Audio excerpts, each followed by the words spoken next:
How's it going, crypto?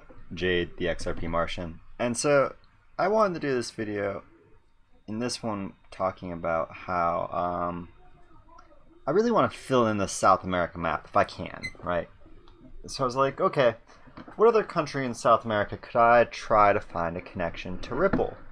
And so the very first one I picked was Ecuador. I was like, can I connect Ripple to a bank in Ecuador?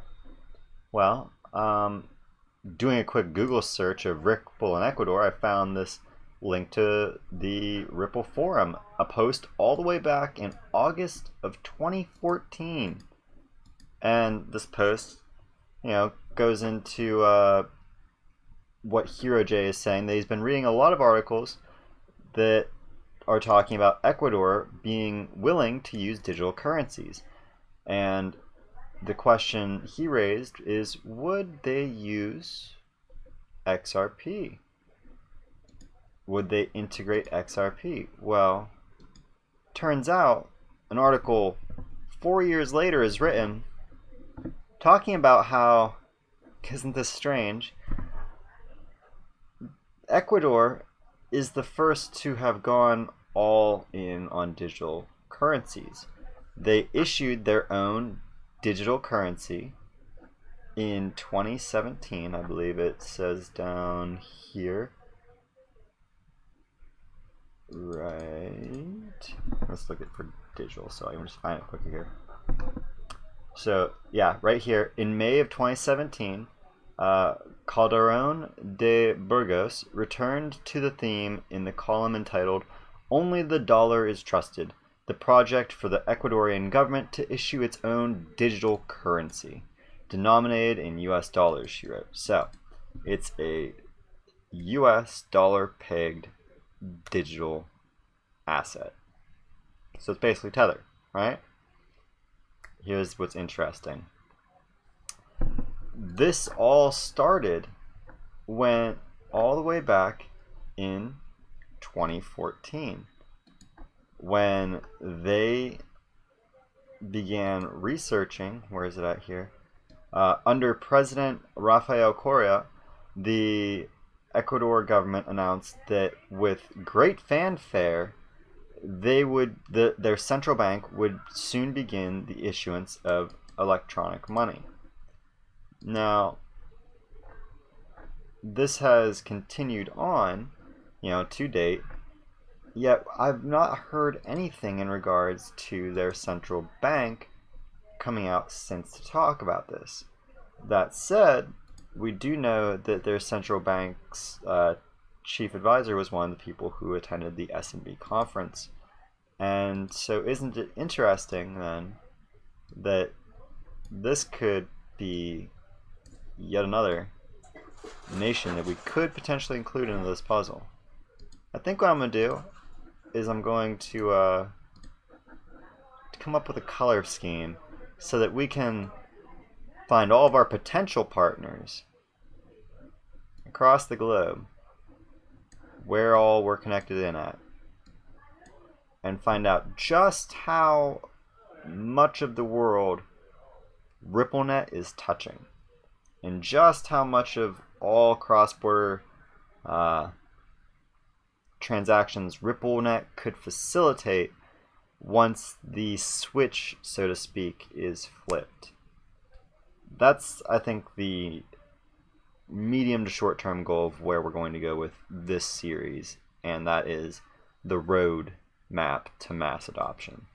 Now, because I'm not giving you any, I'm not filling in Ecuador, I do want to instead go over to Europe and fill in the ones that we do know in Europe are going to be on RippleNet.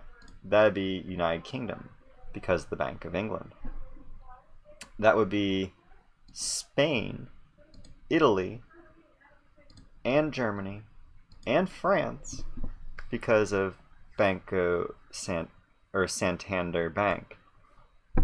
Also, we know Spain, Italy, and Portugal are included because of their connection to, again, the South American partners, the Latin American banks that are connected directly to those European counterparties. So we have multiple connections between Europe, these European nations, and Ripple, not just one, right? Now we also have Malta, and who else in here do we know for a fact?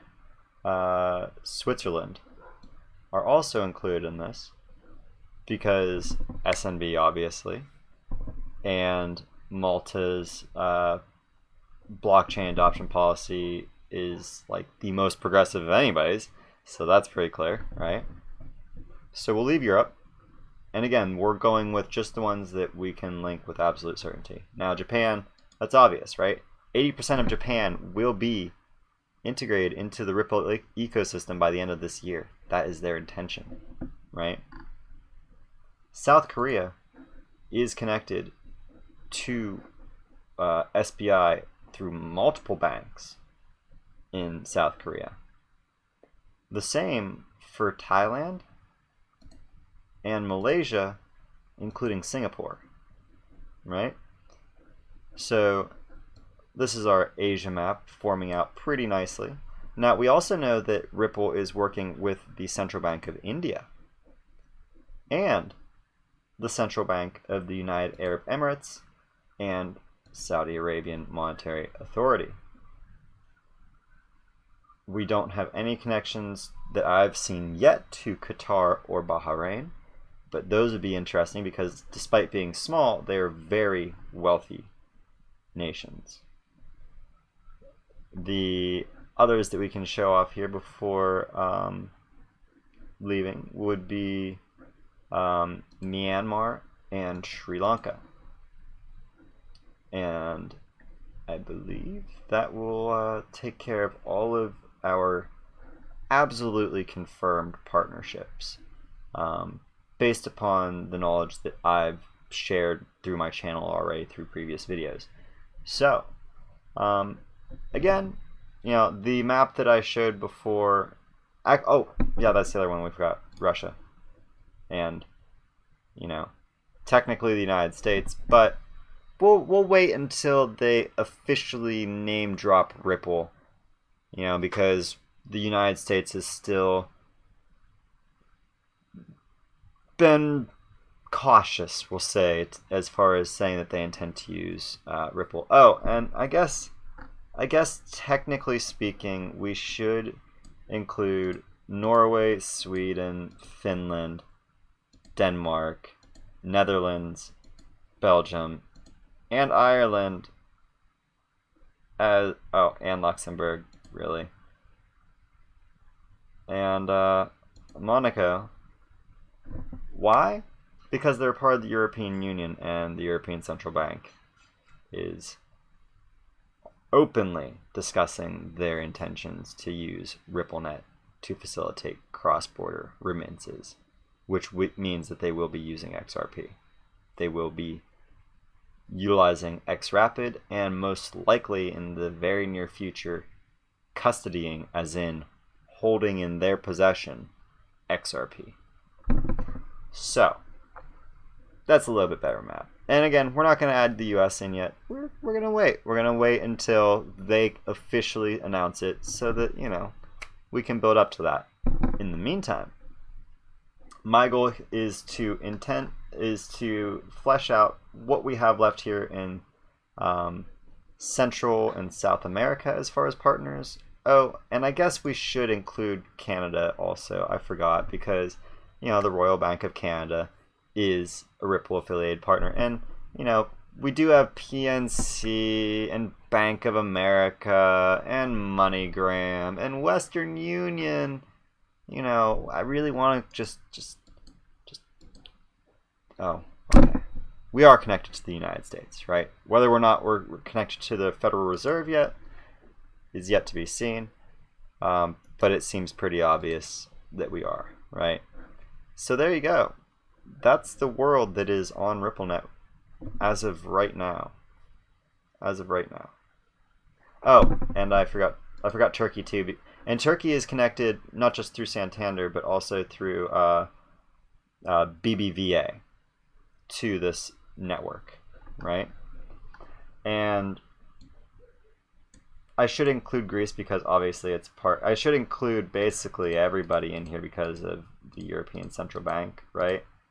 But I don't want to include any of the European nations other than the ones that I did in regards to Finland, Sweden, and Norway, simply because I do know that they also have banks that are affiliated already there as well, aside from the European Central Bank. And also the Netherlands, Denmark, and Belgium, because of their close affiliation with Deutsche Bank and the other major financial powers who are actively engaging with RippleNet ecosystem, right? So they may not be direct custodians themselves, but they are going to be utilizing that ecosystem as soon as it comes online. So that is why we've put the Eastern European nations in that camp, right? And again, Russia is added into this simply because they are releasing now a CBDC, which we know based upon their participation in the S&B research conference, where their representatives were there to listen to Brad Garlinghouse present why they should adopt a CBDC. That is enough for me to say they intend to connect into the same ecosystem the rest of all the other nations that are highlighted in blue intend to connect into, right? And let us not for a moment pretend that even without Australia and New Zealand, which I could probably connect in if I actually spent the time trying, even without them, what you see on the screen before you represents the vast majority of all value that has been ascribed to the world thus far, right? As far as the ability to move funds between these nations is the ability to move the majority of funds around the world already, right? And so it's just a matter of the question, which digital asset will be the one to come out on top? Which will come to try and compete with what RippleNet has already achieved on this scale already? And again, many of these nations should be blue right now, but I really like emphasizing this map in my videos as best I can, and we're going to hopefully be doing a lot more filling in of this as I'm able to provide sources for you here through my channel, as we have for the Deutsche Bank basically saying that they're going to currency alternatives, and also our Ecuador tie-in, right? So the idea is we are watching the rapid adoption of XRP, of Ripple Labs technologies, and we can all take some degree of solstice in knowing that this is going to come to pass, so long as the powers that be can act rapidly about implementing these policies, and we no longer see this delaying of the inevitable, right? So with that, I hope you've enjoyed this first in a series. It's really the second, but first in the series of RoadMap to mass adoption. And already at the beginning of our series, obviously we've got most of the world filled in, just based off of a few limited articles that I've done today and over the last, just since the beginning of this week, really, right? I look forward to filling this in for everybody as we go on. If you are excited to see me fill in the rest of this entire map over the next few weeks, maybe months, however long it takes, be sure to hit that subscribe and ring that bell so you don't miss a single one of these. And also, if you enjoyed this, be sure to hit that like. This is going to be a fun series. I can't wait to fill this map up, right? So as always, I've been Jade. have been watching the Martian Report, and I can't wait to see all of you, my XRP Martians, in my next video on Mars.